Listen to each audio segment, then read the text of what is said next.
तत्सताश्रम आकाश मार्गी हरि शरणम द्वारा सहज मार्गम सत्संग के माध्यम से बताया जाता है।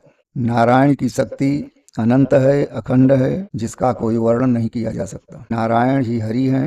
हरि नारायण के रूप में अवतार लेकर के और भक्तों का कष्ट हरते हैं। जैसे एक कथा आती है गजेंद्र मोक्ष की।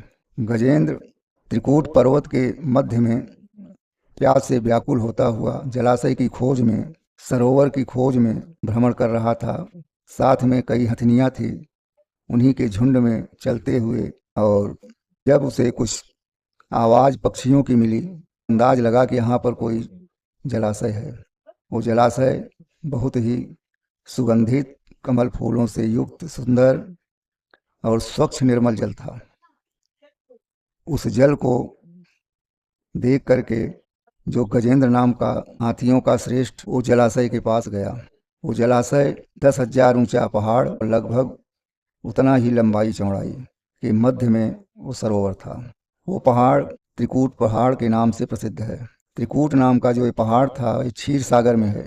वहाँ पर हाथियों का झुंड लेकर गजेंद्र पहुँचा और उस सरोवर में जल पी करके और उसके बाद कीड़ा करने लगा जल में कीड़ा काफ़ी देर तक करने के बाद पानी के हलाहल से, जल के हलाहल से उसमें रहने वाला जीव, जो ग्राह नाम का जीव था, वो ग्राह कुपित होकर के और उस गजेंद्र के पैर को पकड़ लिया।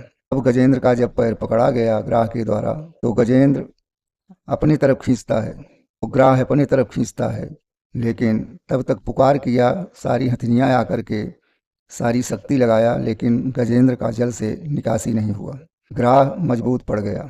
तब गजेंद्र जब जल में डूबने लगा, तब नारायण का जो है हाथ उठा करके शरणागति के रूप में पुकारा।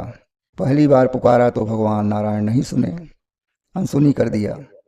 लेकिन जब आंख से आंसू बहाते हुए हाथ को, सूंड को ऊपर करके आर्त भाव से, विनम्रता से नारायण नाम का पुकार किया, तब नारायण नंगे पांव चक्र लेकर के दौड़ते हुए आए और उस ग्राह को चक्र के द्वारा स्खलित करके और गजेंद्र को बचाया। नारायण में इतनी अद्भुत शक्ति है कि नंगे पांव ही दौड़ पड़ते हैं भक्तों के लिए। शास्त्रों में 4 वेद 18 पुराण में केवल 2 ही बार भगवान नंगे पांव दौड़े हैं, एक गजेंद्र की रक्षा के लिए और दूसरे नंबर पर महाभारत में द्रौपदी की रक्षा के लिए चीरहरण के समय नंगे पांव दौड़े हैं। नारायण नाम ही से, एक बार नाम के उच्चारण ही से कल्याण हो जाता है।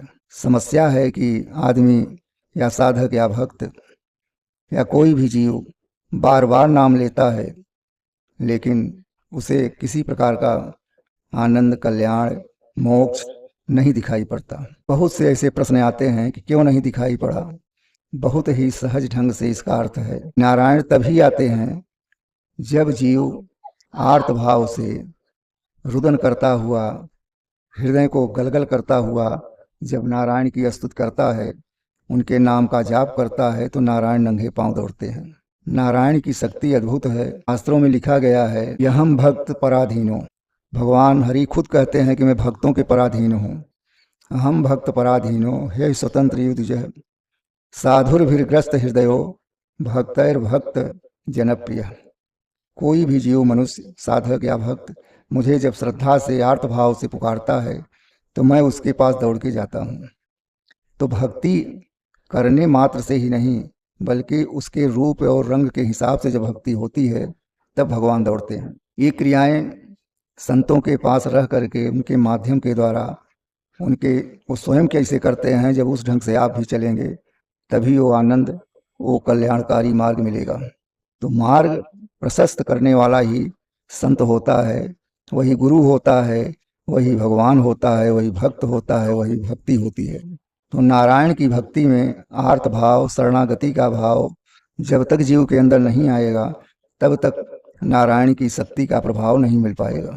शर्त यह है कि एक बार ही नाम लेने से कल्याण हो जाता है, लेकिन जब एक बार नाम लेने के बाद जीवन में कभी भी किसी भी प्रकार की गलतियां न हों, तब तो एक ही बार का नाम अत्यंत लाभदायक होता है। लेकिन ये जीव संसार में रह करके मान ही नहीं सकता अपने पूर्ण जीवन तक, मृत्यु के अंत तक कम से कम हजारों गलतियां कर बैठता है।